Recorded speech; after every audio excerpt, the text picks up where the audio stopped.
Welcome to the Bay! Welcome to the 37th parallel, also known as America's Paranormal Highway and the Bloody 37th.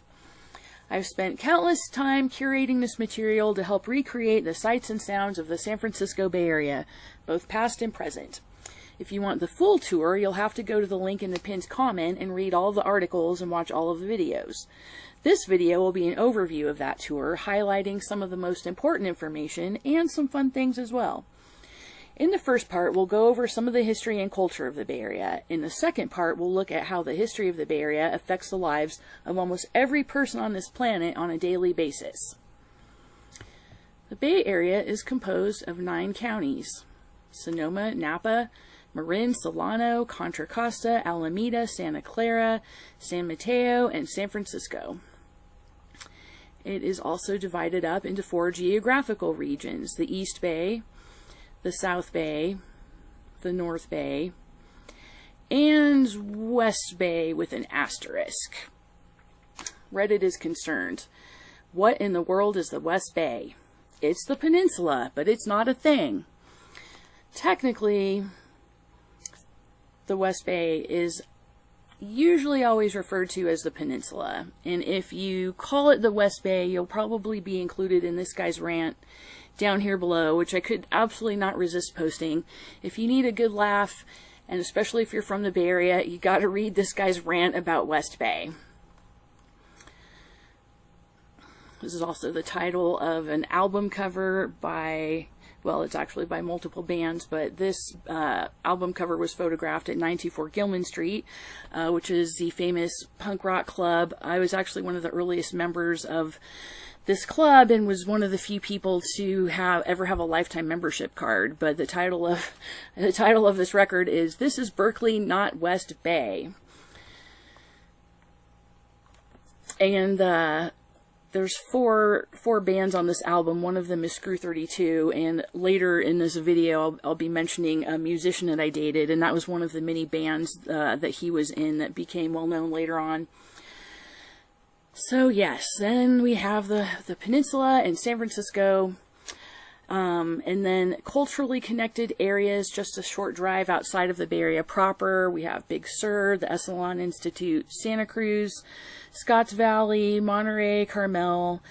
And then in the middle of the state, just east of the Bay Area, we have the Central Valley, where the state capital of Sacramento lies. We have Davis and the University of California, Davis, Stockton, Manteca.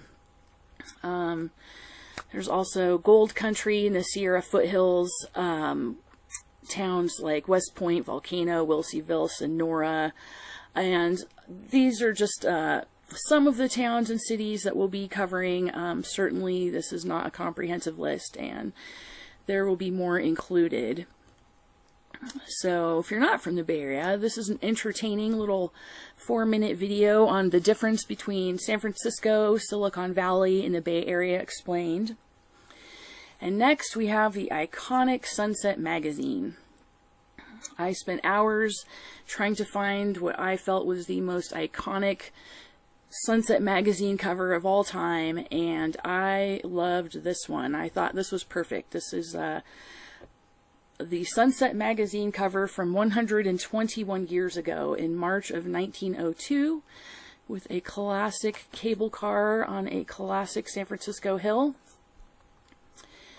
Now, Sunset magazine is known as the Bible of the West and the Laboratory of Western Living, and I can't ever come across that without thinking about the classic afternoon commute and the classic afternoon boiler room days when Dyer and John Adams and the Boiler Room crew would talk about California as a test tube. So there you have it, the Bible of the West, and Sunset magazine popularized ranch-style homes and the California lifestyle. And the people who started that magazine, the Lanes, introduced and publicized through their magazine several modern home inventions, such as combining the kitchen and dining room in an open floor plan with a kitchen island counter space in between, rather than a formal separate dining room, as well as stainless steel countertops, an electric stove, and skylights in a residential home. And we also have the famous Eichler homes of the East Bay. I searched for hours for my favorite photo of an Eichler home in the East Bay, and I found this one. And I love this one because of that giant oak tree, which is so iconic in the East Bay. This is a fun little 7-minute video with a tour of some of the Eichler homes and a little bit of history.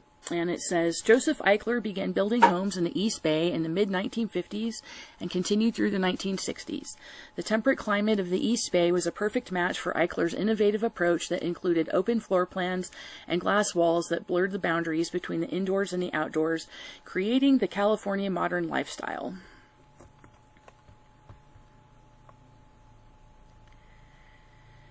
And next we have Mount Shasta. Now, Mount Shasta is only the 5th tallest mountain in California, but arguably the most famous.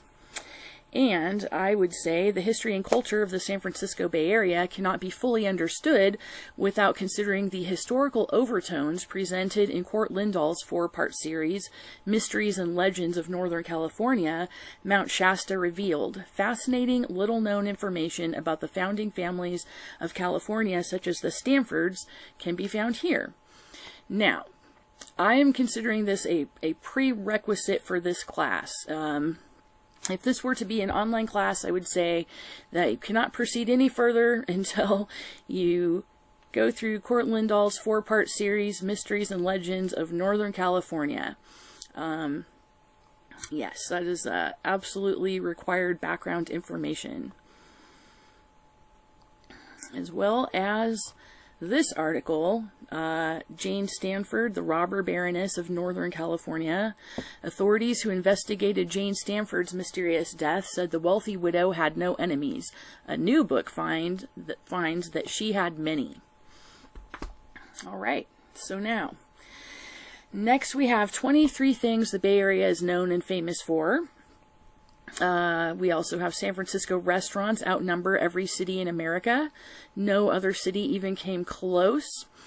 So, yeah, San Francisco's reputation as a foodie town before that term was coined. And I have a story that I love to tell about how my parents were foodies before that was a thing. And back in the 70s, I had a bunch of brothers and sisters, and we used to go on road trips, and whenever we would go on road trips, our parents trained us, and they trained us to identify the difference between, like, a Szechuan restaurant and a Hunan restaurant and a Cantonese/American Chinese restaurant.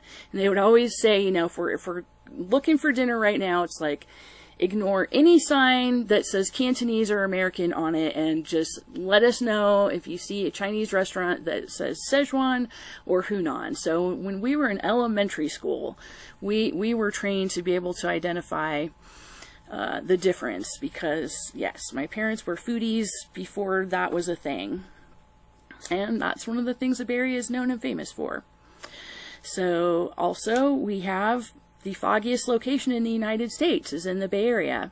According to the Farmer's Almanac, Point Reyes, California has 2 monikers of notoriety. Not only is it known as the windiest place on the West Coast, some clocked at hurricane force levels, but it's known as the 2nd foggiest place on the North American continent. And San Francisco ranks as the 7th foggiest place in the world. And we have all kinds of lists here. Northern California, strange and unique spots. This one is fun. Bay Area landmarks you remember spotting from the back seat of your parents' car, which is a slideshow. And there's lots of fun things here. I actually remember a lot of these landmarks from road trips when I was a little kid. Speaking of road trips, Robin Williams Tunnel,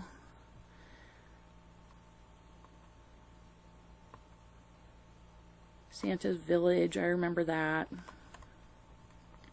Oh, this one's one of my favorites. This one is still there, the Milk Farm sign. This is in Dixon, right next to Davis, where I lived for 11 years. And I used to love, as an adult, driving by the sign, remembering the road trip days when I was a little kid.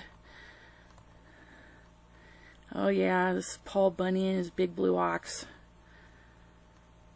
Fred Flintstone house somewhere in the hills of the East Bay. This is probably the Winchester, no, what is this one? The Carson Mansion in Eureka. Alright, well, there's a lot of ads on this one, so you can go through at your own leisure, but just some fun things. Is this the Winchester Mystery House? Yep. Alright, oh, the mystery spot in Santa Cruz. Giant trees you can drive through. Oh yeah, lots of fun stuff that you can look at later on. More slideshows, 50 things people who grew up in the 1970s San Francisco will remember. This article, this is some really good background history. This is profiles of San Francisco's 16 greatest infamous local legends. That's definitely some good background information on the characters, the characters that inhabit the history of the San Francisco Bay Area. More lists, the 10 most infamous San Francisco murders of the 20th century. We have an occult guide to San Francisco. We have a tour of San Francisco Bay's hidden military fortifications. We have a list of famous people from the Bay Area. We actually have a few lists, so tried to get as comprehensive as I could, and I'm sure there's still a lot that are not even included in these lists. But we have famous people from the Bay Area. We have celebrities who live in the San Francisco Bay Area. 41 celebrities who lived in the San Francisco Bay Area. 20 celebrities from Northern California. 8 stars you didn't know were from the Bay Area. 12 celebrities you never knew lived in the Bay Area. And the next section I have titled Hollywood by the Bay, and this is also the title of a little mini-series that I have in production right now, which will also include my memoirs about working in Hollywood productions in the Bay Area that were filmed in the Bay Area, and I will be posting that to my other YouTube channel, and I will leave a link to that channel in the pinned comment, so you can subscribe and be ready when I start posting those episodes of Hollywood by the Bay. So in this section of the tour, which begins with a photo of Pixar Studios in Emeryville, California in the East Bay, we have some more lists. We have a list of films set in the San Francisco Bay Area from Wikipedia. We have real SF San Francisco movie locations from classic films. And it says the movie list is on the right side of the menu bar at the top. We have Netflix and Chill Bay Area Edition. We have 6 essential San Francisco movies shot on location. We have a great overview, San Francisco in the movies. We have 55 movies filmed in San Francisco with photos and locations. The 26 movies set in San Francisco will make you want to travel there ASAP. That one has movie trailers of all of the 26 films listed there. Next, we have 28 Oscar-nominated movies filmed in San Francisco with map and locations. We have 10 movies filmed in San Francisco that defined 90s pop culture. We have the 20 most San Francisco movies of all time.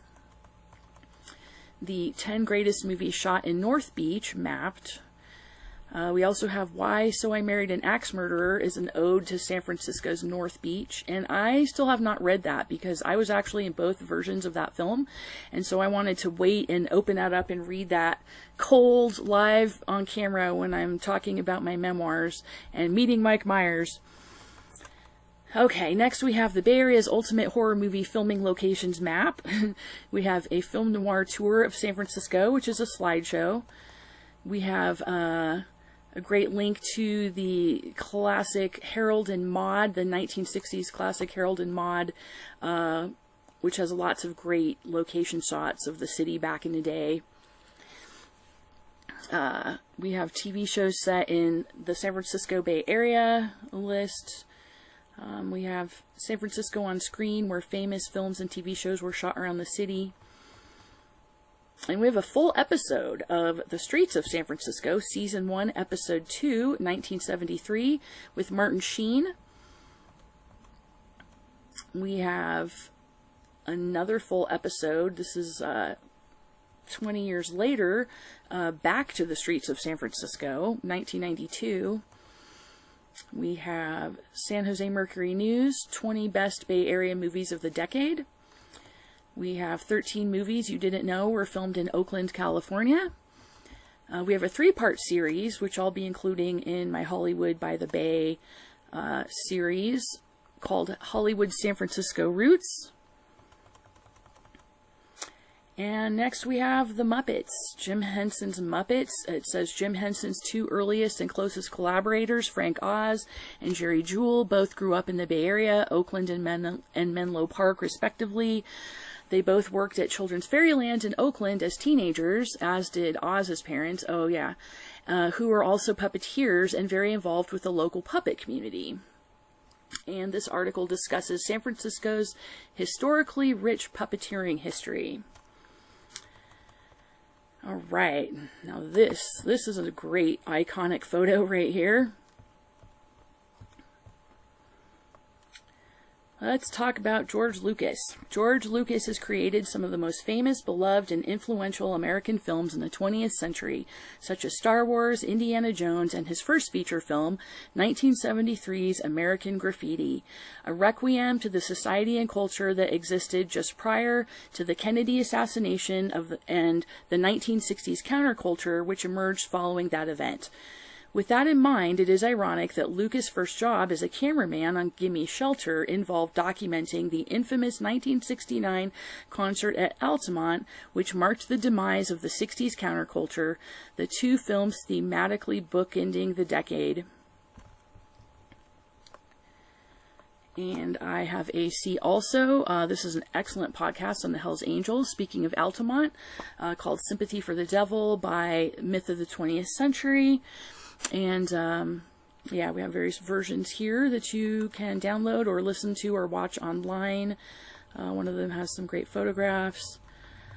So George Lucas was born in the Central Valley, just an hour and a half east of the San Francisco Bay Area in Modesto. Modesto is also an hour and a half south of California's state capital, Sacramento, which is also in the Central Valley. His home and his movie studio are in Marin County, in the San Francisco Bay Area, or North Bay as it's called, and his production company is located at the former San Francisco military base turned national park, the Presidio. So let's check it out. This is his home in San Rafael.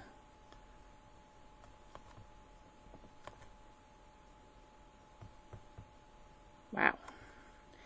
That's George Lucas's home. And what else? We have some good articles here. George Lucas Skywalker Ranch is a fanboy paradise with Victorian roots. There is 12 things you may not know about Skywalker Ranch. We have a Wikipedia on the Letterman Digital Arts Center in the Presidio, Wikipedia on the Lucasfilm, as well as Industrial Light and Magic and Pixar. And some more interesting articles. It's all connected. Pixar and the history of surprising film and TV shared universes. We have Lucas' friend and fellow filmmaker Francis Ford Coppola has also lived and worked in both San Francisco and Napa, California for decades. We have Coppola's nephew, Nicolas Cage, has owned 2 homes in San Francisco. And this is a slideshow. This is fun. Let's see.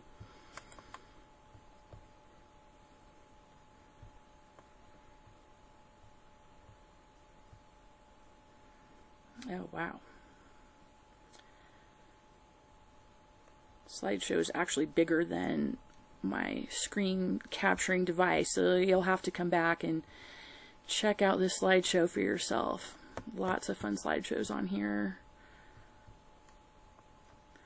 All right, and we have the most commercially successful filmmaker of all time, Steven Spielberg, attended his senior year of high school in the Bay Area. And this was a recent article, No Girlfriend, Spielberg's classmates reveal fictions in Fabelmans. And of course, Lucas, Coppola, and Spielberg are all friends and have all made movies together. So our next section is culture.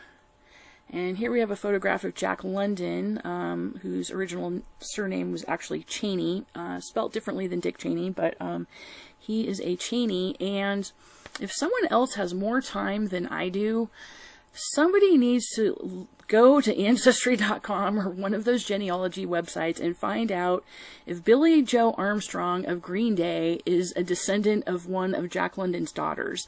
Because Jack London was born in San Francisco, and he spent his formative years in Oakland. Billie Joe was born in Oakland and spent his formative years just a few miles up the road in Pinole and in the East Bay, where Oakland is in the East Bay as well. And I think that Jack London and Billie Joe Armstrong actually look like almost exactly alike. I would absolutely not be surprised if they're related. So if somebody wants a new project, there you go. All right, so the subsection of culture is literature. We have a list of San Francisco Bay Area writers. We have a list, these are a couple of Wikipedia lists here, writings about the San Francisco Bay Area. We have a great article called Literary San Francisco. We have a Wikipedia on the infamous City Lights bookstore.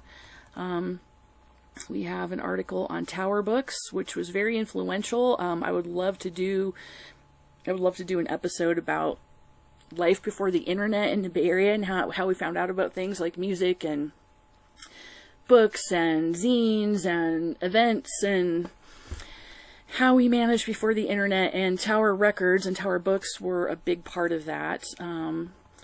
We had in San Francisco Laissez-Faire Books, which was a libertarian bookstore. We had the infamous Freedom's Forum bookstore, closed in 1997 with a little asterisk, because we'll get to that in a few moments.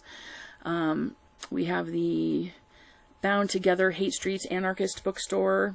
We have Book People, Oakland's legendary book distributor and publisher, and I had the opportunity to work at Book People for a time, and that was an interesting place. The lunches were catered by one of the Grateful Dead chefs, and the woman who was the receptionist at Book People, she was actually a high priestess in the Golden Dawn, which is huge. The Golden Dawn and Crowley's Thelema, and all these occult orders are huge in the East Bay. It's kind of like the unofficial religion of the East Bay.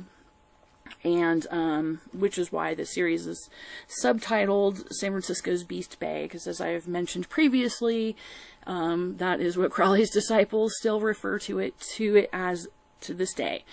So yeah, and when I was in high school, my friends and I, they would drive us to San Francisco, and we'd go to these bookstores. We would go to the libertarian bookstores, we would go to the anarchist bookstore, and we would make the rounds. And so in our literary section here, we have Mark Twain and his life in the Bay Area. We have Jack London and his life in the Bay Area. We have John Steinbeck. And we have Robert Frost. And this one, I love this article about Robert Frost was a San Francisco kid. And my favorite part about that article is how it talks about how back in the 1800s, how the air quality was so much better that you could still see the Sierra Nevadas 150 miles away from San Francisco. And yeah, we'll talk more about that in the Mount Diablo section in the next episode, about the incredible views in the Bay Area. So we also have Pulitzer Prize winner Wallace Stegner in his life in the Bay Area.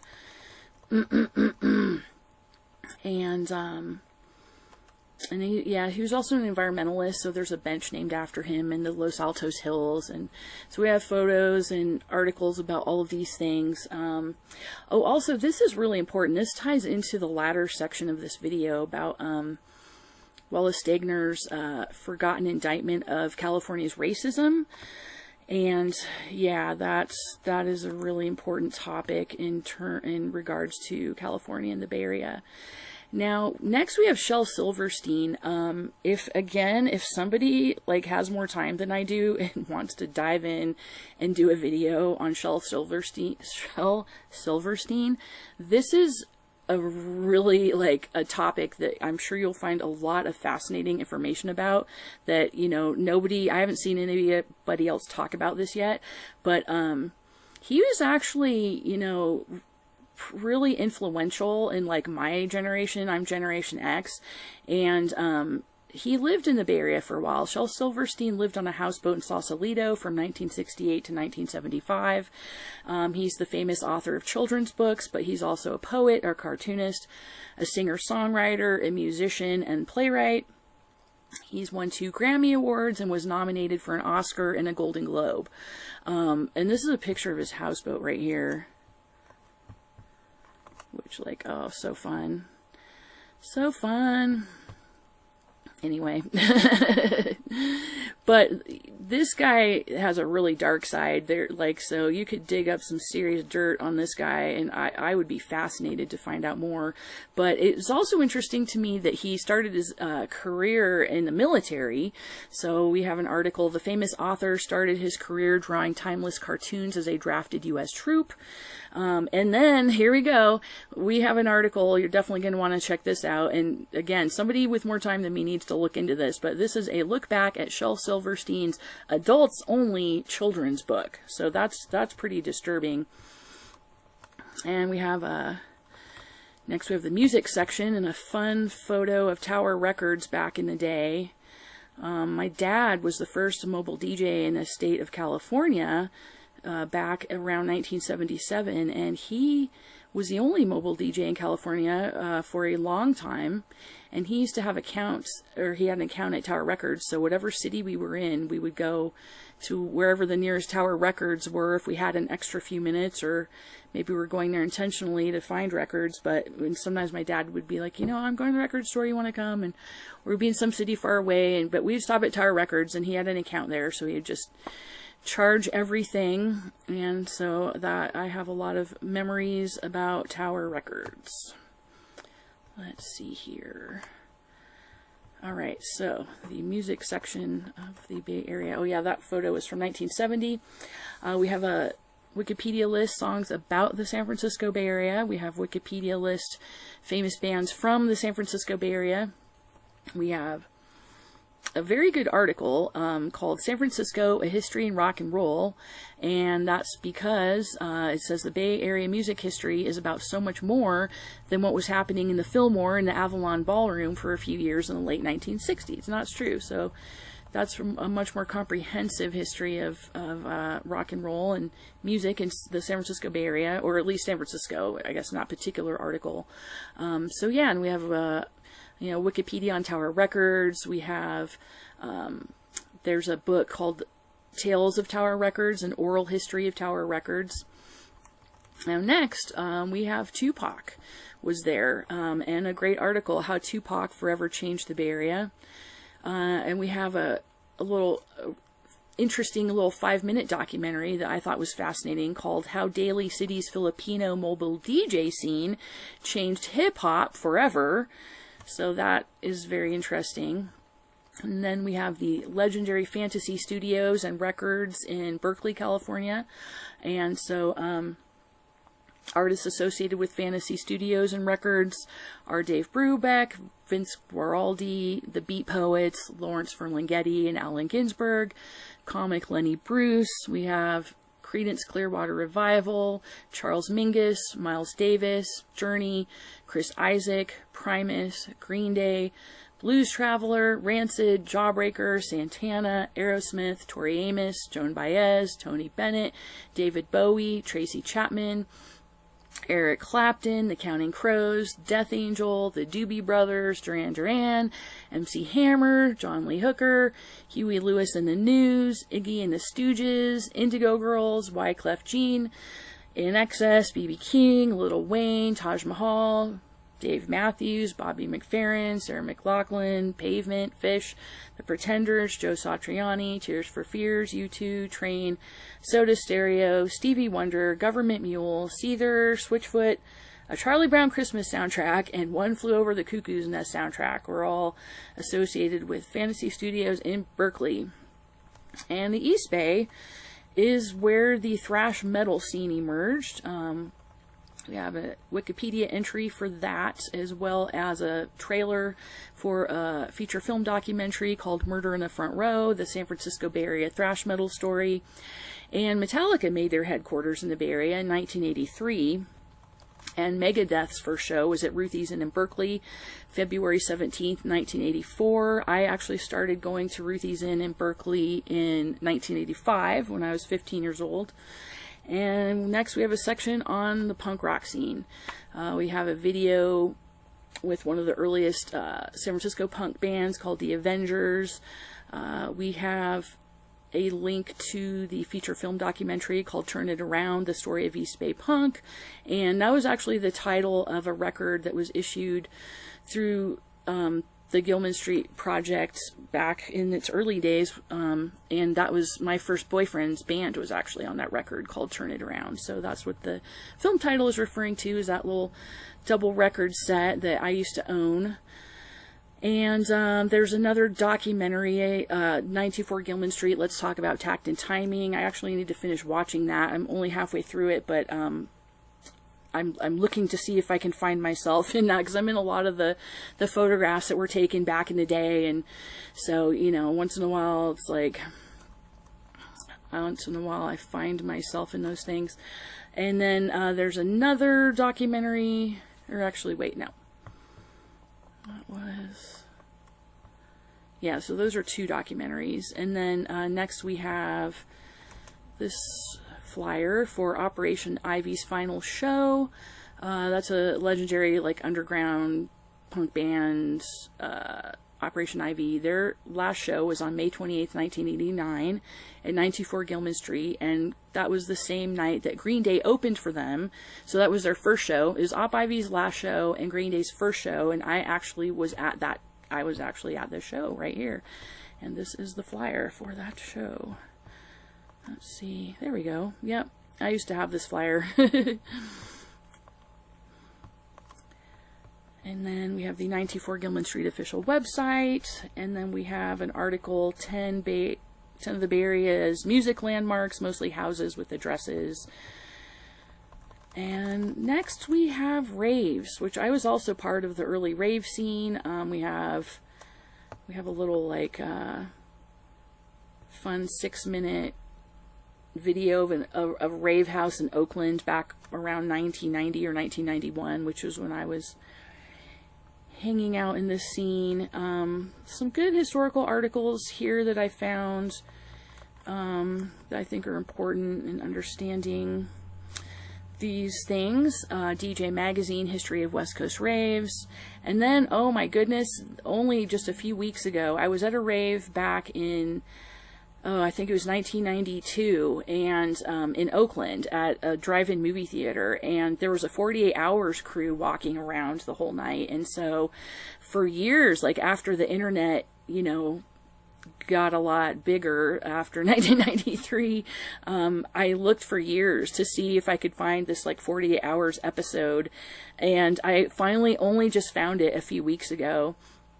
So yeah, I was at this rave. You've got Dan Rather, who allegedly himself had done LSD, in this basic, like, propaganda episode promoting LSD. Timothy Leary is all through this episode. I mean, and it's comical. Like, it's comical watching that guy, like, promoting LSD to the kids. But anyway, but that was fun to see. So you can watch that full episode, called LSD Return Trip, Season 6, Episode 13 of 48 Hours, released in 1993. Next, we have an article, The Rave Pioneers, Catching Up with San Francisco's Wicked Sound System, San Francisco by Way of London, How 4 DJs Helped Start a West Coast Rave Revolution. We have Vice Magazine covering those two guys, Garth and Gino. I remember them. I remember I was at some of their shows. Anniversary interview. We have I Raved in the San Francisco Bay Area in the 1990s, mixtape on YouTube. We have Throwback Thursdays, San Francisco Raves in the 1990s, parts 1 through 5. We have an article about contemporary underground dance music in the Bay Area, which talks about the ghost ship disaster in Oakland a few years back. I think that was like around 2017-ish. And the next section we have is arts, and this is a historic video films, well, a historic film shot in 1959 that actually features Jack Parsons' wife, Marjorie Cameron, and some of her close friends and associates, Dion Vine, I can't remember, I used to know how to pronounce this name, Don Vine or Vignier, and his wife Lorianne, and I have little biographical links to these people. Marjorie Cameron's daughter Crystal, artist Wallace Berman and his wife Shirley, the beat poet and surrealist Bob Kaufman, and this film is showing them displaying and selling their artworks. And this is in the Archive of California. I don't think there's sound on this. Let's see. See if it'll show up here. Like, come on. Here we go. Oh, this is so, like, classic San Francisco. The crap. There's Marjorie Cameron.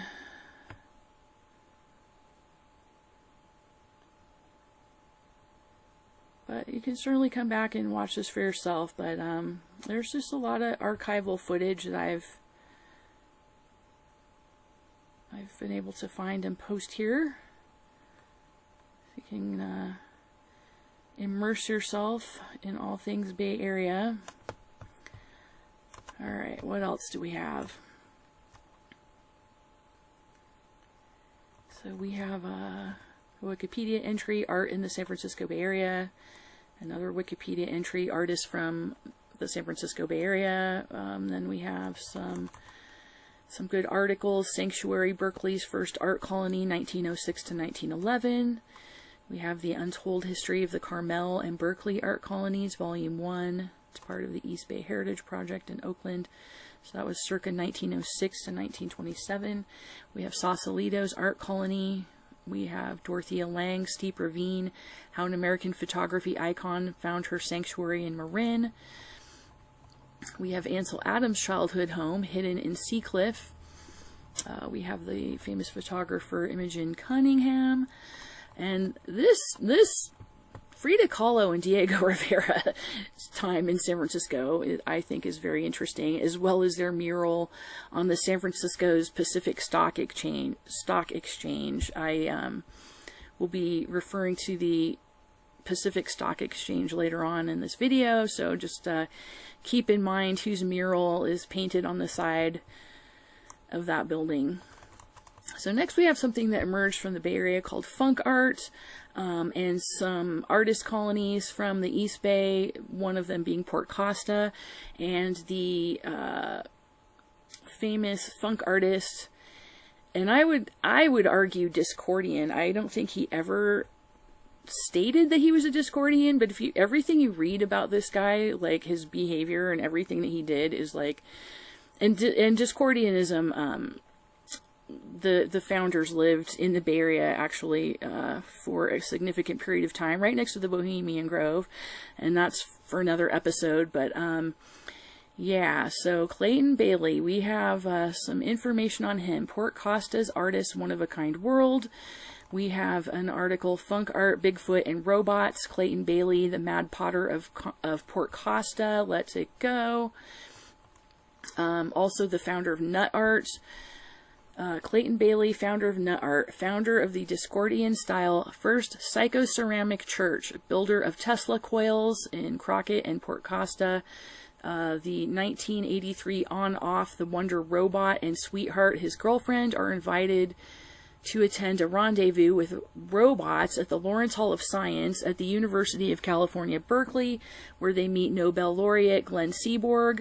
Sweetheart, also known as Marilyn Monrobot, the world's most beautiful robot, is ejected from the show because of her large breasts. This results in an international media circus about the robot's right to have breasts.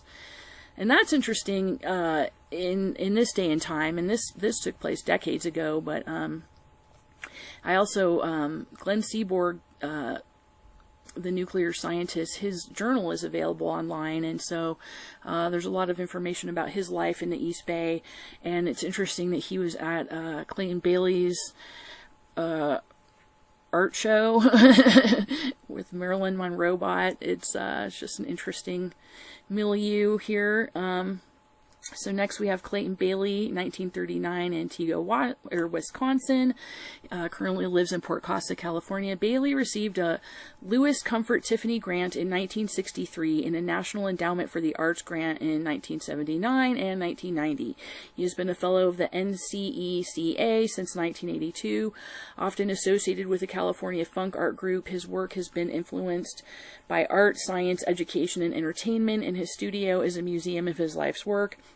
His work often runs counter to the political correctness that stifles freedom of thought, and he confronts religious fundamentalism and anti-science with humor and skepticism. He holds U.S. patent 4440390 for a cup that squirts in your face, and his work includes numerous other entrepreneurial art ventures, jokes, frauds, and hoaxes involving ceramics. He offers to, quote, improve your life with ceramics. Be careful if you feel your leg is being pulled, unquote. Now, the following, in my opinion, seems like such a Discordian thing to do. He sets up a temporary pottery shop in Lake Arbus, Wisconsin, and secretly throws pit-fired pottery shards into the lake for future archaeologists to discover.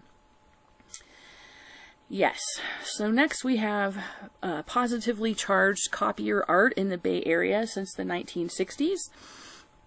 And we have an article, Exhibit looks at the Xerox copier as the immovable camera. So Rochester Company was integral in the development of West Coast arts movement. So that's a New York company that this article is talking about was influential in the development of West Coast arts movements. And I used to love doing like copier art and mail art and all of that stuff. So this brings back memories. But we have, there was an exhibit, mail art book at the San Francisco Center for the Book, an exhibition of contemporary correspondence art. And that was fun to do before the internet.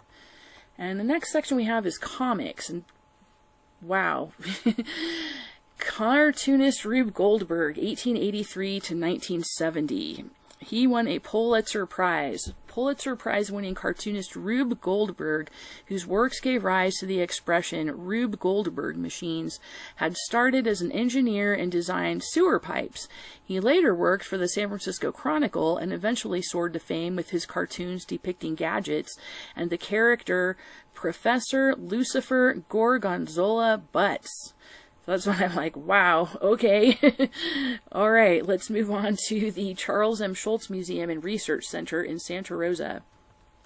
Bay Area writer and illustrator of the comic strip Peanuts, which featured the characters Charlie Brown and Snoopy. And next we have an article with Pleasanton's, which is in the East Bay, Pleasanton's Scott Adams. Reflections with Pleasanton's Scott Adams. Dilbert creator talks comics 30th anniversary, new business ventures, and life as a Trump supporter in the Deep Blue Bay Area. 2018. And next we have America's first new and used comic book store was opened in San Francisco in April of 1968. America's first used comic book store opened in San Jose in March of 1968. And then we have an article about Gary Arlington, 1938 to 2014, owner of the first comic book store in the United States. Next, we have the first comic book chain store in America was Berkeley's Comics and Comics, 1972 to 2004. And I'm trying to think. In the 90s, this is a quote, in the 90s when zines started to go mainstream, everything came from the Bay Area. There's a vibrancy here, a freedom, that you don't find anywhere else. It's like Burning Man. If you had something like that in New York, people would just say, oh, that's stupid. In fact, the Bay Area's reputation as an independent cartooning hub dates back to the 60s. During the height of the counterculture, San Francisco and Berkeley formed the epicenter of an underground movement, attracting visionary artists like Robert Crumb, Von Bodie, I don't know if it's Von Bode or Von Bodie, an underground cartoonist and one of the forefathers of graffiti aerosol art, and Trina Robbins. Later in the black and white boom of the late 80s and early 90s, it was host to a gaggle of hopeful startups like Viz and Studio Proteus. Today, our area retains its rep as a rebel's paradise with the Cartoon Art Museum in San Francisco, well-known publishers like Image Comics in Berkeley and Last Gasp in San Francisco, and some of the country's biggest comics-oriented shops. Artists agree that there's a certain unique spirit here, where creators come to write and draw on their own terms. Although the two biggest mainstream comics publishers, Marvel and DC, are located in New York, the Bay Area was really ground zero for independent comics. And let's see, we have an article, or we have, what is this one? This is actually a photograph of Robert Crumb. Oh wait, no, this isn't the photo. Well, next section we have is Robert Crumb, and he lived in Winters, California, which is right next door to Davis and UC Davis. And so let's see, it's interesting because the artist we were talking about a minute ago, Clayton Bailey, he actually was a professor at UC Davis. And then Robert Crumb lived in the town next door in Winters for many years to Davis. And then, but then Robert Crumb and Clayton Bailey were also in the artist colonies in the East Bay, which is like 45 or 50 minutes away from Davis and Winters, and those artist colonies again were Port Costa and Crockett. So let's see here. Oh, this is an interesting photo of Robert Crumb in Crockett in 1982 playing the piano. And some more articles. This one is How Quirky Was Berkeley? R. Crumb, the underground comics artist, was here for several years. Robert Crumb, better known as R. Crumb, was a central and colorful figure on the Berkeley underground art scene. Next is an article from the LA Times about the biographical documentary about Robert Crumb, Creepshow. A new film shines disturbing light on the very dark family secrets of cartoonist Robert Crumb. There's a lot more there than just Mr. Natural. Next we have a rare interview with Robert Crumb on America, PC Culture, and Trump after he moved to France. And then we have Underground San Francisco, Bay Area punk zine created by acclaimed punk cartoonist Ace Backwards, who was friends with R. Crumb, and I remember Ace Backwards stuff from back in the day when I used to hang out in Berkeley. So the next section we have are subcultures. We will start with skateboarding. So skateboarding began to emerge in 1930s Southern California, but it was the innovations made by the Santa Cruz Skateboard Company that developed into the form most recognizable today. Santa Cruz Skateboard is the oldest continuous skateboard company in the world. So we have a local newspaper article. The Santa Cruz Sentinel says NHS, which is the Santa Cruz Skateboard Company, celebrates 40 years of skateboarding innovation and the creation of an industry. And there's the famous Thrasher magazine, which emerged out of San Francisco. Thrasher is a monthly skateboarding magazine founded in 1981 by High Speed Productions Incorporated of San Francisco. Next is Thrasher, the story of the ultimate skateboard magazine. Next is 3 iconic San Francisco spots that shaped skateboarding history. Then we have, for a little background information, a good article, The History of Skateboarding. And the next subculture we have is sideshows. Welcome to the Bay Area by the Bay Area movement. So sideshows originated around 1984 in the Bay Area. The next subculture we have in the Bay Area are motorcycle clubs. Again, I have a link to the excellent podcast on the Hells Angels, and also the Gypsy Jokers. They got their start in San Francisco. We have an article on that. Next is the East Bay Dragons. A good video just recently came out. It's the oldest black motorcycle club in the West.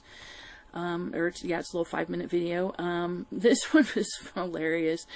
We have the East Bay Rats Motorcycle Club, and so Gavin McInnes appears to be plainly admitting here that he's an intel agent, but I can't deny that he's hilarious. And the shenanigans and the scenery in this video are breathtaking. This made me homesick, so go and watch 30 minutes about the East Bay Rats Motorcycle Club. All right, the next subculture we have is cyberpunk. And it begins with Mondo 2000. I remember reading that on the shelves of Tower Books back in the day, and even buying a few copies. Mondo 2000 was a glossy cyberculture magazine published in California during the 1980s and 1990s. It covered cyberpunk topics such as virtual reality and smart drugs. It was a more anarchic and subversive prototype for the later founded Wired magazine. This is a good little anecdote right here from Rand Hopp, interview with Robert Kirby. I think it's Kirby who says, in the early 90s, I was an avid consumer of Mondo 2000, a wildly glossy magazine filled with digital eye candy, day-glow tressed and tattooed models draped in computer gear, and techno-hippie political screeds. The folks who published Mondo 2000 from their communal home in the San Francisco Bay Area were inspired by the science fiction novels of Bruce Sterling and William Gibson, the punk DIY ethic, and the seemingly non-stop advances in computer graphics, virtual reality, and smart drug technology. These people seemed to me at the time to be the embodiment of some of the future people I'd read about in comic books. I was also beginning my travels in cyberspace and became a member of the San Francisco-based conferencing system called The Well, run by the folks who published the Whole Earth Review. Remember, this was before the World Wide Web was invented. It was the time of dial-up entities like bulletin boards, AOL, Prodigy, Genie, and others. Mondo 2000 soon had its own forum on The Well. And I actually, before the internet, I used to be on computer bulletin boards, and I was a total nerd, and I also was on The Well. I was signed up, but I didn't really do much on The Well, except, just lurk and... Okay, so... next we have, let's see, Beyond Cyberpunk... Table of Contents. That's a book that you can find online now. So Wired magazine. My dad was doing a party in San Francisco the night that the first issue was published and distributed, and I was walking, let's see, I've got a map here.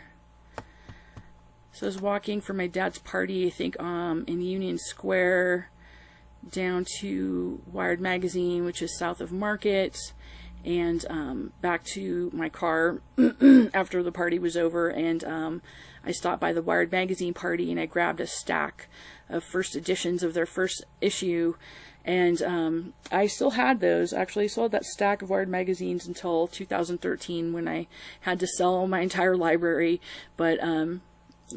so let's see here. So we've got some info on Wired magazine. Let's see where it all began. Images from Wired's early days. CNN introduced Wired magazine in January 1993 by saying it was a combination of high technology with rock and roll delivery. Rosetto and Company's initial advertising campaign, wild postering and bus signs in 5 cities, had the tagline, "Finally a magazine for the digital age." Here, Wired's co-founder Louis Rosetto talks with CNN. And then there is an article, Wired magazine turns 25 with a brainy party. Guests included Serena Williams, Anna Wintour, Kevin Systrom, and Stuart Brand. And Stuart Brand will come up again later in this video. The next subculture that we have is techno-pagans, how Eric Davis invented networked mysticism, profiling the Cali techno-pagan thinker behind the ideas of outsiders from Genesis P. Orridge to One-O-Tricks.Never OPN. I actually, in 1992, when I was probably just before I was 22, sometime around my 22nd year, I was actually record shopping in the Lower Haight, and I looked up, and Genesis P. Orridge was standing there looking at records, and like he looked up, he was looking at me, and I was looking at him. I was like, oh, Genesis P. Orridge. And then we just kept looking at records. But yeah, I saw him in a record store in the Lower Haight back in the day. Him, her, they, whatever. Okay, so this, let's see, oh no, that was a different thing. But yeah, this is an article Techno-pagans, may the astral plane be reborn in cyberspace. Yikes. Got some early beginnings of transhumanism here. Well, actually, transhumanism started a long time before that, but oh my goodness. Let's see here. Oh yeah, and we've got Boing Boing magazine. I remember buying early copies of that and Tower books back in the day. Oh, but this is what I was looking for. So yeah, oh my goodness. This just bring back memories. Boing Boing, Techno-pagans, MTV News. So MTV News back in 1991 did a news story on quote-unquote San Francisco's techno-pagan culture. And I was unable to, unfortunately, get the clip from that, but it was like this was what was left of the magazine article. It was a cyberdelic blast from the past. MTV News reports on San Francisco's emergent techno-pagan culture circa 1991, featuring Anarchic Adjustment, the precursor to Imaginary Foundation, Genesis P. Orridge, and former partner Alora Odell, hyperdelic video, and other icons of the digital underground. Ah, the good old days. Let's see, I think if you try to play it. Yeah. It's okay. No big deal. Let's get back to my page here. And now this is something that many of you might not be aware of back in the day. Techno-Catholics. The Techno-Cosmic Mass in 1995.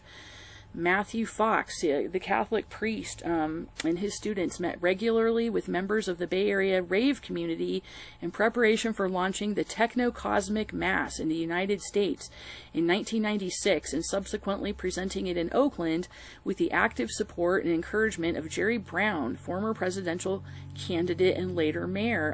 Jerry Brown, when he was the mayor of Oakland, he used to have a radio show, and I used to call into his radio show all of the time, and I went to a couple of his events and met Jerry Brown in person back in the day. And so we have some information about Matthew Fox's Techno-Cosmic Masses. SF Gate Prayer Party, Techno Mass rocks religious in Oakland. Music, dance, celebrate spirituality. New York Times did an article about it called Raving My Religion. But these have posters that are in some of these links here. I used to have some of their posters on my wall when I was in my 20s.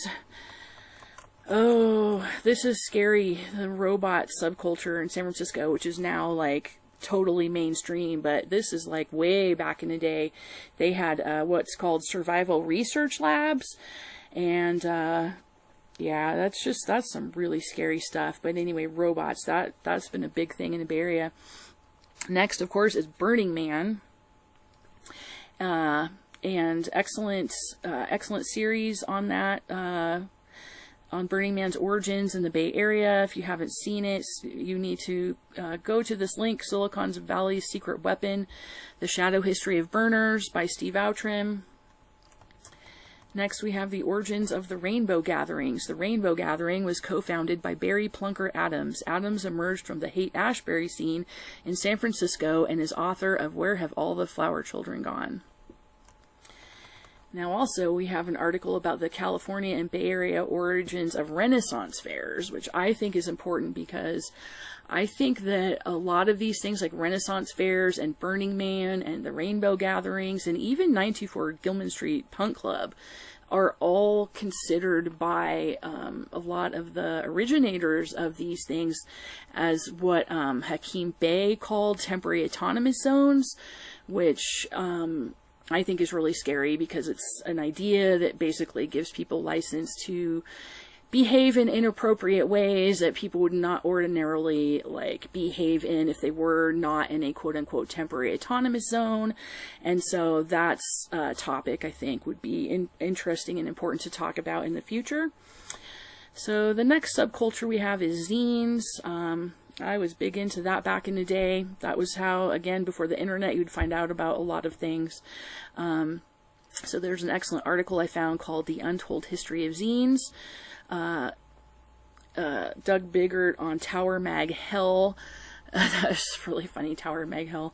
Oh man, the countless hours spent in the Tower magazine section at Tower Books. Here's another, oh my gosh, this is hugely influential on me. I have to pull up a photo of this. Okay, so there's a thing in San Francisco called Research Publications, and this guy who goes by V Vale as well as Vicky Vale has been doing counterculture publishing since 1977 when he founded the punk tabloid Search and Destroy, San Francisco's first. It was published at City Lights Bookstore, where V. Vale worked, and was funded by $100 each from Lawrence Ferlinghetti and Allen Ginsberg. Then in 1980, V. Vale launched Research, which is best known for its impact on the total world of underground culture. Let me see if this has a picture of the edition in question. Let's see, does it have bibliography, history? Alright, well, I first heard about this publication, research, when I was 14 years old, actually, from the Dublin Library, and it was this one right here. This edition, or this, particular publication in the series was called Pranks, and so I was 14, and my boyfriend that I was with for over a year, who was in a punk band on the Turn It Around EP, I think he actually checked this book out of the library first. Maybe I heard about it from him, but I just think it's really funny that this was available in the public library. And one of the people in this edition was Boyd Rice, who is actually like an open Satanist and from San Francisco, and he actually did these really funny pranks that they wrote about in here, and I was like only 14 and I had no idea that he was a Satanist or anything, but I just think it's hilarious. It was like, it's such an early time in my life. I was like imprinted upon by Boyd Rice and his shenanigans, and that I found this in the Dublin Library, which Dublin is where Aleister Crowley's, the successor to his successor, Grady McMurtry, resurrected Thelema from the dead, or from almost near death, and a whole lot more going on in Dublin. So I just find it interesting that this was the library that I found this in. I was this little tiny innocent person reading about Boyd Rice, and I thought he was so hilarious. And it is still, I mean, I can't even deny that the prank he did that I thought was really funny was he bought a chicken from the grocery store in a bag, and he like took it out of the bag and put it in a box, and he asked like a pet funeral home or something to have a funeral for it. And I don't know, but anyway, that was just some of my early life history growing up in the wacky San Francisco Bay Area. Alright, so the next subculture is extremely influential in the Bay Area, and really at this point in history, like throughout the world, whether people realize it or not, like I think far more influential than most people have any like intellectual recognition of it all, is Discordianism. And so I think that one of the very overlooked movers and shakers in these things is Kerry Thornley. I think he's important to look into for a lot of reasons. If you have not read it, definitely highly recommend. One of your next books to read as soon as possible is The Prankster and the Conspiracy, the story of Kerry Thornley and how he met Oswald and inspired the counterculture, by Adam Go-Rightly in 2003. There's so many things that could be said.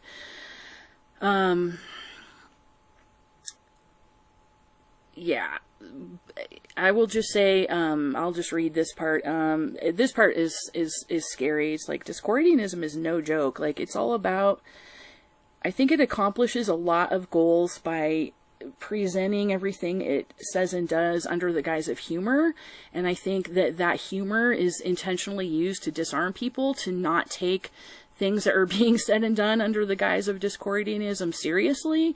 And so I think it's really had a great impact because of that, because people, oh, well, people are just being funny, oh, it's just humor, people don't take what those people are saying and doing seriously. But in this 13-part series that Carrie Thornley wrote, which I'm actually quoting from Adam Gorightly's biography of Carrie Thornley on pages 161 to 162, Gorightly documents that Carrie Thornley defended nearly every taboo among these exhibitionists, voyeurs, fetishists, pedophiles, transvestites, nymphomaniacs, obscene phone callers, animal lovers, and sadomasochists. So, yeah, there's a little bit more going on there than people just joking around and being funny. Anyway, moving on until a future episode where that could be more appropriately discussed. So, some background information until then. We have something from the HistoriaDiscordia.com, The Early Discordians Revealed, Historia Discordia documenting the origins, history, and chaos of the Discordian Society. Next we have an article, Discordianism and the Church of the Subgenius. We have Carrie Thornley, Robert Anton Wilson, and other Discordian founders lived next to the Bohemian Grove in Monterio for a time. There's an article and some documentation about that from their official website. And then next we have the Church of the Subgenius, which is supposedly like a rival to Discordianism. You know, it's just another dialectic. Even the Discordians and the Subgenius have their dialectic. Everybody, you know, right? It's all about dialectics. But, yeah, so we've got that. We have, if you want to see it for yourself, this takes me back, 1984, it's like you'd see this stuff on, like, I don't know, cable access TV or just, like, weird, obscure places. The Church of the Subgenius, Night of Slack. And this is what that was. They just play these weird things on TV like this.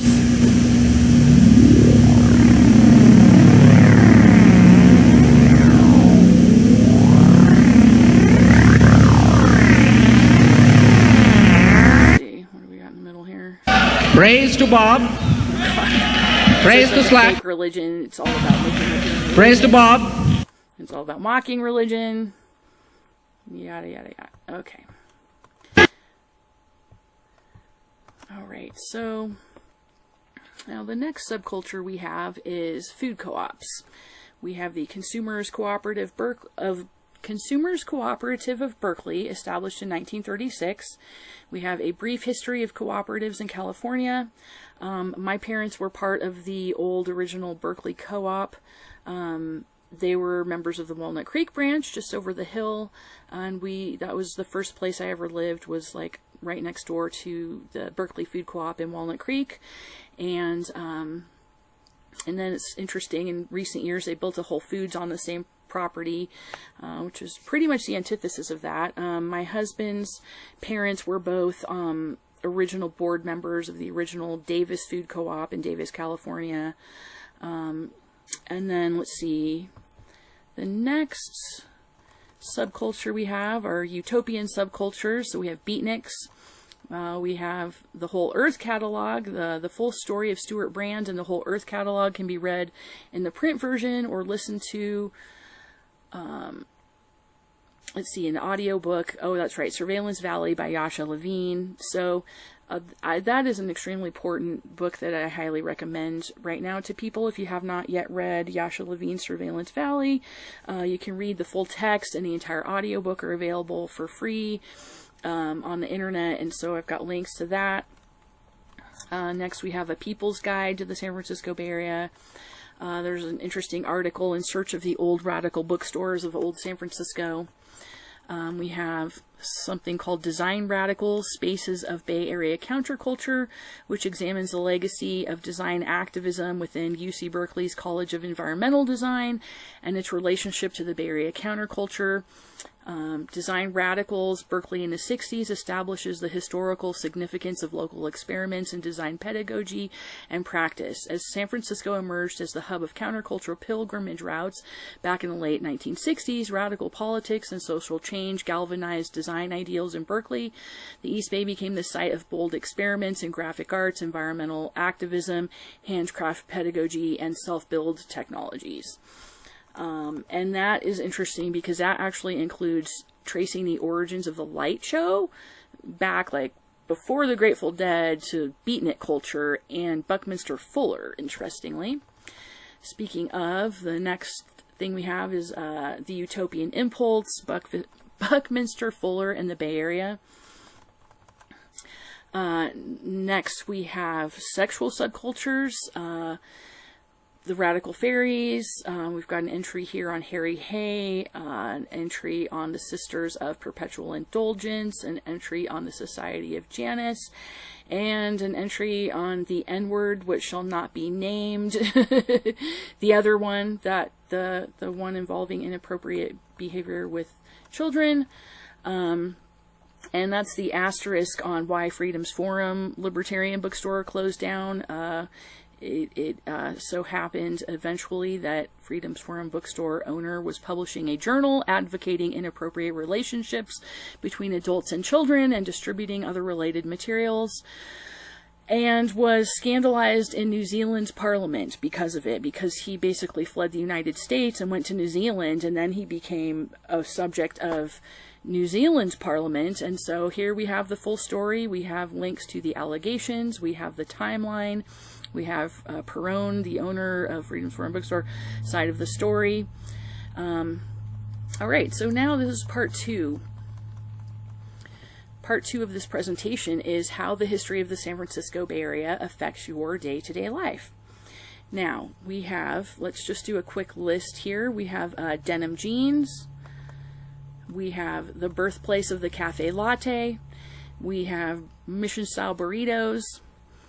And it's, the martini, what else? Popsicles, bendy straws, hot tubs, also known as jacuzzis. All of these things came from the San Francisco Bay Area. Jukeboxes, water beds, the radio industry, public radio, freeform radio, television, Microsoft, the internet, the United Nations, the 1960s counterculture, the Sierra Club. Oh yeah, this section right here is, I think, this is where it really gets important. LSD, MDMA, and the atomic age.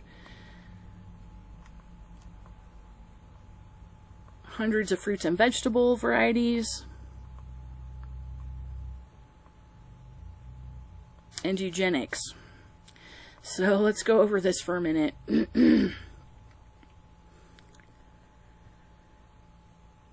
Alrighty, we have, for your perusal, the remarkable history of denim, how it became an icon in fashion. We have tracing the delicious history of San Francisco Mission burrito. It says, if you go into any random burrito shop in the United States, especially a big corporate chain such as Chipotle, chances are you will be served a San Francisco-style burrito, sometimes known as a mission burrito or a super burrito. If the size is larger than your hand and has a flour tortilla or rice inside, then it was invented in San Francisco, the most popular and well-known style of burrito in America. And also, this brings back fun memories. Here it is. Remembering latte birthplace and quintessential counterculture destination, Cafe Med. Oh my goodness, I spent countless hours in this famous cafe on Telegraph Avenue in Berkeley, and it was across the street from what for decades was my favorite bookstore, Moe's Books, and it was four-story, mostly used, but new and used bookstore, and that place was legendary.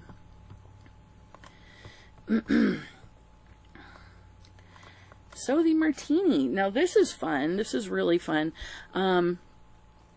So there was a debate about whether the martini was invented in Northern California or Southern California, and there's something called the Court of Historical Review, also known as the California Cocktail Courts, which has like real like judges and lawyers on it, but it's a mock court, and so they decide on historical questions. And so it was they declared that the martini was invented in the East Bay in Martinez, California, and so those are some really fun articles. And the Court of Historical Review also decided that the fortune cookie was invented in the Bay Area. So you can read all about the history of the fortune cookie and the history of the martini here, as well as how an 11-year-old Oakland boy invented the popsicle. And it was first marketed at Neptune Beach, which is no longer there, but these are just some amazing, fun photos of this place in Alameda in the East Bay. It was like one of those like just like giant like amusement parks that's not there anymore, but there's a lot of fun photos about that. And that's where the popsicle was first marketed. And my sister lived in Alameda, and that's where Jim Morrison lived for a while, I think when he was a teenager, because it was a Navy town, and I think in some ways it still is for sure. I mean, supposedly they closed down the base, but I think there's still a heavy naval presence there. Anyhow, bendy straws. Why you should appreciate the invention of the bendy straw. That one's really fun. Hot tubs and jacuzzis. I don't know how I could live life without having access to one of those. So that's from the East Bay. Berkeley, and I think later that family moved to Antioch. Waterbeds, the strange yet true history of the waterbed in America. And again, we have jukeboxes. Now, the radio industry was one of the most exciting forms of entertainment throughout the 20th century, especially in the San Francisco Bay Area, where the story literally began. Many people may not realize that the very first broadcast of a human voice was in the Bay on a station that eventually became KCBS. Okay, so next we have public radio, also known as listener-sponsored or nonprofit radio. 22 years before National Public Radio, NPR, aired its first broadcast in 1971, KPFA became the first station in the Pacifica Radio Network and the first listener-supported radio broadcaster in the United States in 1949. And this is an extremely important part of history because San Franciscan Lieutenant Colonel Michael Aquino's mother was Betty Ford, and she was the co-founder of KPFA. And there's a lot of important information about all of that could be said in future episodes. So I highly recommend checking out these links. We have links to Michael Aquino's remarks about his mother. Next we have freeform radio. So we just talked about KPFA, which was the first nonprofit radio, but KSAN, which is the legendary freeform radio station from the Bay Area, is said to, quote, KSAN had a much broader reach than KPFA, unquote. In fact, this guy on the station, Dave McQueen, we have another quote. Dave McQueen was so trusted by the underground that when heiress Patty Hearst was kidnapped, he was a source trusted by the Symbionese Liberation Army, and that's from the San Francisco Chronicle, September 5th, 2021. And we have a KSAN, Whatever Happened to Who's Where. And I actually house sat for two of the original broadcasters at KSAN for 12 years. And one of them went on to become the co-host of NBC Overnight. So I have links to my story about that. And then next we have highly recommended series by Jan Irvin and Hans Utter called The Secret History of FM Radio, which talks about KSAN and talks about KPFA, and cannot recommend these episodes enough. So definitely check out this series. This is extremely important. Next, we have the invention of television in San Francisco. So we have an article called The Edison of 202 Green Street, How a 21-Year-Old Genius Invented the Television in the Shadow of Telegraph Hill. We have the Microsoft blog, says Microsoft started in the California Bay Area as a remote engineering site in Mountain View and a sales office in San Francisco. Next we have the invention of the internet. Of course, everybody knows that. But if you have not, you need to read Yasha Levine's book, Surveillance Valley, the secret military history of the internet. You can access the full text or the full audiobook here. And next we have the origin of the United Nations in San Francisco. There's a good article that I found in the SF Chronicle called San Francisco, the Birthplace of the United Nations. We also have the origin of the Sierra Club through John Muir, who lived in Martinez, California. I mean, really his family did, but he was usually off exploring, such as Yosemite, and that's in the Central Valley. But that is where you can still tour his home to this day. And of course we have the birth of the 1960s counterculture. And please check out this link, because I spent a very long time compiling as many primary source materials as I could, demonstrating that the CIA created the 60s counterculture and the Grateful Dead are most Masonic Bohemian Grovers. Yes, and I still even have more primary source material, some of it from my own personal archives that I still need to post on here. And so this is built on the backs of the research by those who've gone before me, but and who have helped to pull these sources out of obscurity and put them back into the public eye. And so let's see here. If you scroll down far enough, there's some really good. You've got all the primary source videos. You know, Timothy Leary credits the CIA for LSD. Timothy Leary says he's carrying on the work of Aleister Crowley. If you want these primary sources to show to other people, you know, Terence McKenna admits to being an agent, etc., etc. We've got, this is the master list of primary source material that I continue to compile. And then we have Aleister Crowley's Church of Thelema. In 1971, Crowley's Thelemic Church was resurrected from near death in San Francisco's East Bay, which Thelemites refer to as the Beast Bay. And I've actually been here. This was the Thelemic Temple for a long time, because I went to a Gnostic Mass, actually, back in probably sometime around 2003-ish, or maybe 2004. Oh my goodness. Oh my goodness. Oh dear. Alright, let me get back to where I was at. I don't know what I did.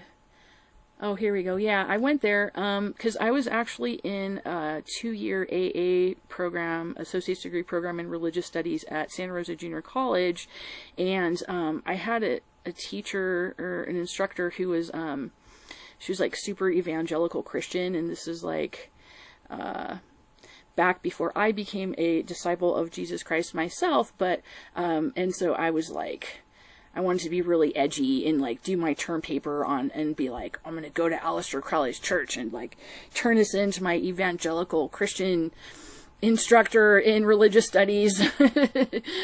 So I did that. And I also did that actually too, though, because during that time in that program, I actually took it upon myself to read almost everything that Aleister Crowley wrote, because I didn't want to depend on what other people said about him, for good or for bad. I wanted to be able to determine for myself, you know, and not just form my opinions based on hearsay or other people's opinions. And so I did, you know, after educating myself, like come to believe that, you know, yeah, he's not a good guy. Like, I don't think anybody should join the Church of Thelema or go to Gnostic masses or anything like that. But I just, you know, I needed to, yeah, I wanted to look into it for myself. And so that's what I did. All right, next we have Anton LaVey's Church of Satan. It was founded in San Francisco. What was not founded in San Francisco? Okay, now I feel like this is the most important section of this video. So if you're still with me, thank you for bearing with this, the weakness in my presentation. But so hopefully you can go look at this post for yourself and follow these links for yourself and not have to listen to me talk about it. Okay, but here we need to get into Alexander Sasha Shulgin and Owsley Stanley being neighbors. And Well, okay, speaking of Sasha Shulgin's neighbors, Glenn Seaborg lived down the road from his fellow Bohemian Club member Sasha, and was one of a number of other Manhattan Project scientists residing in the East Bay. And in this particular article here, see the menu on the lower left for all of those Manhattan Project scientists living in the East Bay. Here's an article about David Hawkins, Manhattan Project's reluctant historian and East Bay resident. In fact, the Manhattan Project was formed at the Bohemian Grove in Sonoma County. And Dr. Seaborg likes to describe the exclusively elite campground and club, the Bohemian Grove, as a place where, quote, where all the important people in the United States decide the agenda for our country the following year, unquote. And then, as far as origins in the Bay Area and the East Bay in particular, the other Manhattan Project, we have a link to a very important article about the origins of chemtrails and HARP, which was also formed at the Bohemian Grove by scientists who resided in the East Bay. All right, so that's very important to keep in mind in this study. Next, we have the origin of hundreds of fruits and vegetables from the San Francisco Bay Area. So Luther Burbank developed hundreds of new fruit, vegetable, and flower varieties, such as the Santa Rosa plum, the russet Burbank potato, and the Shasta daisy. Burbank himself called Sonoma County, the Sonoma County region in the North Bay, quote, God's gift to fruit growers, unquote. Unfortunately, according to Wikipedia, quote, along with breeding plants, Burbank believed human beings should be selectively bred, and he was active in the American eugenics movement and wrote in publications of the American Breeders Association as an honorary member. He was also elected to the ABA's Committee on Eugenics in 1906.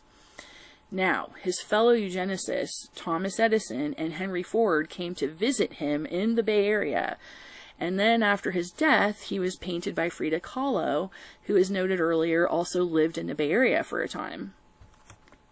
His neighbor, that's what Luther Burbank called Jack London, his neighbor Jack London was also a eugenicist.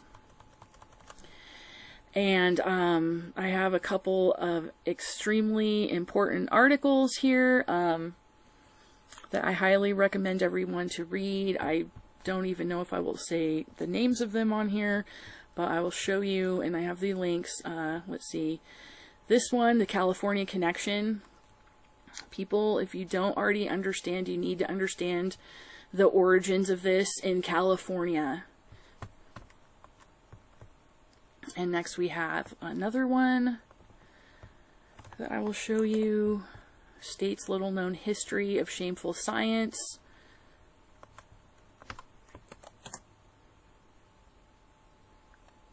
Yes, please read these articles. Next we have John Adams' excellent analysis of the history of California, and this has some great info on Northern California as well. And this was from a podcast, The Age of Transitions with Aaron Franz, December 10th, 2015. And John Adams, the co-host of the Afternoon Commute, is the guest on this episode of Transresistor Radio. Southern California, its history and its mysteries are the topic at hand. As a SoCal native, John has a lot of good insight on this topic, and they talked about, let's see, California, Irvine, William Pereira, Orange County, agriculture, suburbia, city planning, planned communities, Utopia, UC Irvine, dystopian films, brutalist architecture, strip malls, Joseph Eichler, Panorama City, Lakewood, McDonnell Douglas, war-based economy, MIC, labor, commute, city, Mexican immigrants, drought, arid climate, weather modification, urban sprawl, target town, downtown LA, cooking, fast food, restaurant culture, Cronuts, Health Food, Paul Bragg, Aerobics, Eastern Mysticism, Manly P. Hall, The Crocker Family, Alan Watts, Main Street, Orange, Garden Grove, Walmart, Corporations, Long Beach, Gangsta Rap, Cheap Entertainment, Jordan Maxwell, Cults, The Jesus Movement, Children of God, The Source, Sunset Strip, Annie Hall, Millard Sheets, Home Savings and Loan Buildings, and Masonic Temples. And next, for more excellent information on the history and culture of the San Francisco Bay Area is retired UC Davis Professor Daryl Hamamoto's Cultural Forensics. I have some episodes listed here. He did a great episode called California Kingpin Willie Brown. He did another excellent episode, California Model for Techno-Missionary Enslavement, as well as an episode called Local Knowledge in the New Investigative Journalism. So this is the concluding section. The San Francisco Bay Area is the most expensive place to live in America. SF Gates says Atherton is the most expensive zip code in the country for the 5th year straight. And then in 2023, it's now been ranked number 1 for the 6th year in a row and has been the most expensive zip code on and off since at least 1990. According to Wikipedia, Atherton is known for its wealth. In 1990 and 2019, Atherton was ranked as having the highest per capita income among U.S. towns that have a population between 2,500 and 9,999, and the area covered by its zip code is regularly ranked as having the highest cost of living in the United States. And there's one thing actually... Oh, I forgot to read... the description about California Kingpin Willie Brown from Dr. Hamamoto. This points out something interesting that ties in with Frida Kahlo and Diego Rivera's mural on the side of like the Pacific Stock Exchange in San Francisco. So in this episode, Hamamoto touches on the Pacific Stock Exchange, as well as Tom O'Neill's book on Operation Chaos. 50s to 60s alphabet agencies take a keen interest in the Bay Area. He talks about prep work to bring in DARPA Valley, Pentagon Valley, NATO Valley, which we also call Silicon Valley. He says the internet was, quote, not just meant to bring us email and entertainment to educate the population. It was intended from the beginning to be a military intelligence infrastructure, the tech triangle, Berkeley, Stanford, Davis, UC Davis. He says people think it's podunk. Yeah, because Davis was supposedly an agriculture school, and so people think it's podunk, but I would add, because my second husband actually got his degree in sustainable agriculture there, and when he was there, they were actually fully transitioning over to all lab work. So it was like if you wanted to study agriculture at UC Davis, you basically would be studying in a lab and not like outside in the dirt. And so I thought that was interesting when Hamamoto pointed that out. He's like, yeah, people think Davis is podunk, but he goes, quote, there's a lot more there than meets the eye. And that's exactly why a lot of operations are run out of Davis. Oh, you guys, I could do a whole nother season just about Davis alone, because I lived there for 11 years. Well, certainly at the very least, I am planning on doing a full episode on Davis and UC Davis. So then Hamamoto says, quote, San Francisco is the financial capital of the state of California. It's probably the financial capital of the far west. There's a Pacific Stock Exchange, which doesn't get a lot of press. There's a U.S. Federal Reserve in San Francisco. It's a Masonic city, unquote. All I can do is just underscore like that whole sentence, that whole paragraph, and say, yep. All right. And then lastly, in that episode, he talks about organized crime moving from the East Coast to the West Coast, the opium trade, Jim Jones, SF Mayor Moscone, Dan White, and his infamous Twinkie defense. And he talks about the book Cult City by Daniel J. Flynn, Fiat Lux, Chesa Boudin, and the Sabbatine Francus. So yeah, that was, I wanted to make sure I did not miss going over that. And so then we were talking about Atherton's been the most expensive city to live in America, going back to 1990. And there's an article you can read in the SF Chronicle, describes how Atherton became the most expensive city in the United States. Okay, so then this was my personal investigation. Next, I wanted to find statistics from before the tech boom, as close to the time as when I was growing up as possible. So the oldest list I could find for a single year, one of the Forbes lists, contained 228 zip codes. This was Forbes, the most expensive zip codes, 2003, which was based on 2002 information. 49 of those zip codes are in Southern California, and 99 of those zip codes are in Northern California. 91 of those being Bay Area cities and towns, and the other 8 just a short drive from the Bay Area proper.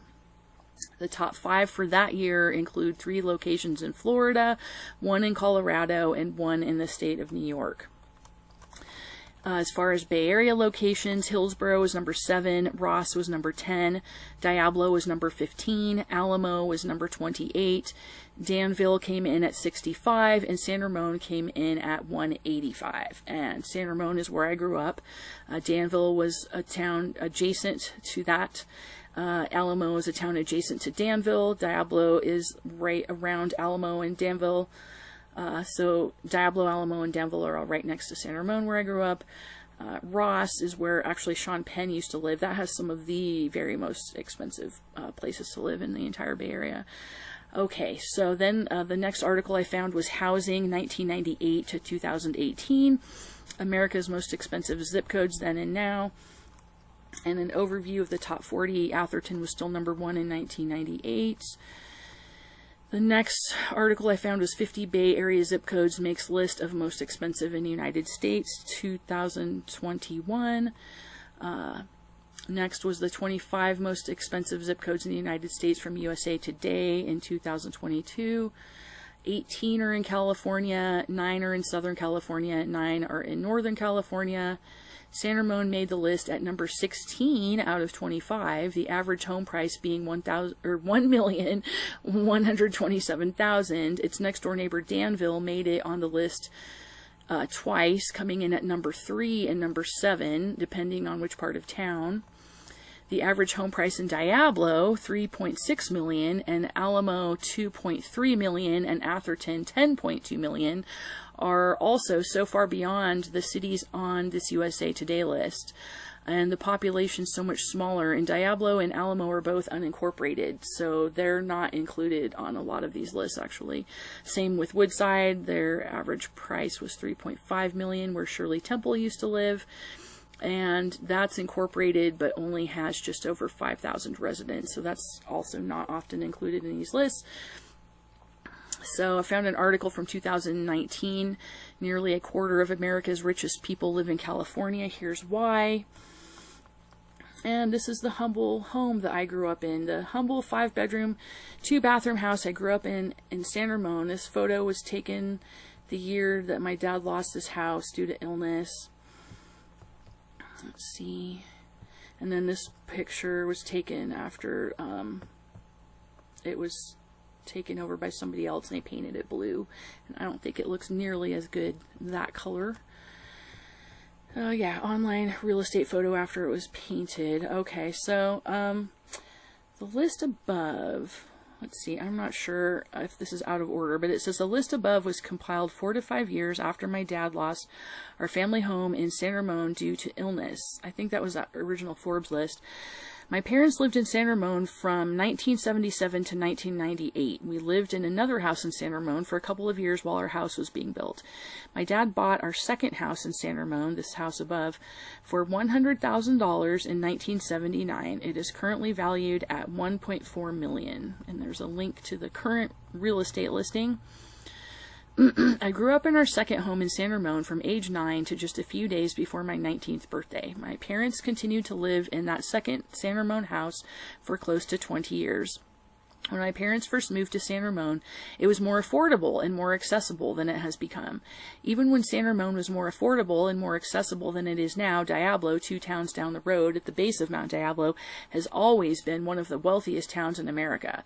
It also has an old money aesthetic by West Coast standards. And so I got some good articles on that. Diablo, Alamo ranked as some of the nation's priciest zip codes. And we have an entry on Diablo, California from Wikipedia, and then we have an SF Gate article, Inside View of Diablo's Rich History, 2002.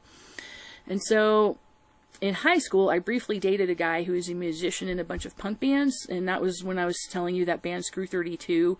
I dated a guy, and that was a different guy from the guy who was on the Turn It Around album. That guy was actually on the Turn It Around album, was my first boyfriend, and I was with him for over a year, and I've still, like, maintained contact with him through the years, like, we're Facebook friends and all that to this day. But this second guy, who lived in Diablo, we actually didn't date very long, and it's kind of a hilarious story for, maybe we'll do like a part of my, I don't know, we'll do that in another episode, but yeah, but I spent the night at his parents' house in Diablo, one time, and just have some interesting stories about that. But anyway, so let's see, I dated a guy. He was a musician in a bunch of punk bands that later became famous, ironically or not. Oh yeah, of course, you know, the punk, like, so many of the punks I knew, like, lived in mansions. It was just ridiculous. It was absolutely ridiculous. But anyway, I had a classmate in college who told our class, oh, I need to update this. I had a classmate in college who told our class that her great uncle was prosecuted for war crimes during the Nuremberg trials. And I wrote she was from Diablo. She's actually from Alamo, which is right next door to Diablo, which also has a country club. So Diablo has the famous Diablo Country Club, and then Alamo has a country club called Round Hill Country Club. And let's see here. So let me skip down here. The next town over from Diablo and Danville is Alamo. When I was in high school, I went to a friend's house who lived in Round Hill Country Club in Alamo. Round Hill is very similar to Diablo and the Diablo Country Club, and they are right next to each other. She also lived in a very old house by Bay Area standards with an old money aesthetic. It was a mansion. One of the first things she did when I arrived was show me a secret passageway in their home. She said she didn't know if the secret passageway was constructed during Prohibition or before that, and she said she had no idea as to the purpose of its existence. So that was an interesting anecdote. Yeah, and then also the town next to both Santa Rosa and Diablo and Alamo is Danville, which are always on these lists, and it is home to a boarding school called the Athenian School, where my best friend in high school, who is Frank Duvall, the actor and composer's granddaughter, she went to the Athenian School. So, yeah. One more thing about Alamo, and then we'll be done here, is that, yeah, I'll save that. We'll save that for an upcoming episode. Thank you for hanging in here this long, if you have been here this long. If not, I hope you went, and we'll just go and read this post on your own, because there's some really important links, especially about, Lafayette and Stanley Owsley and Sasha Shulgin and their neighbors, and we will do an episode on that, but please go and read the background articles. Thank you, and see you in the next episode.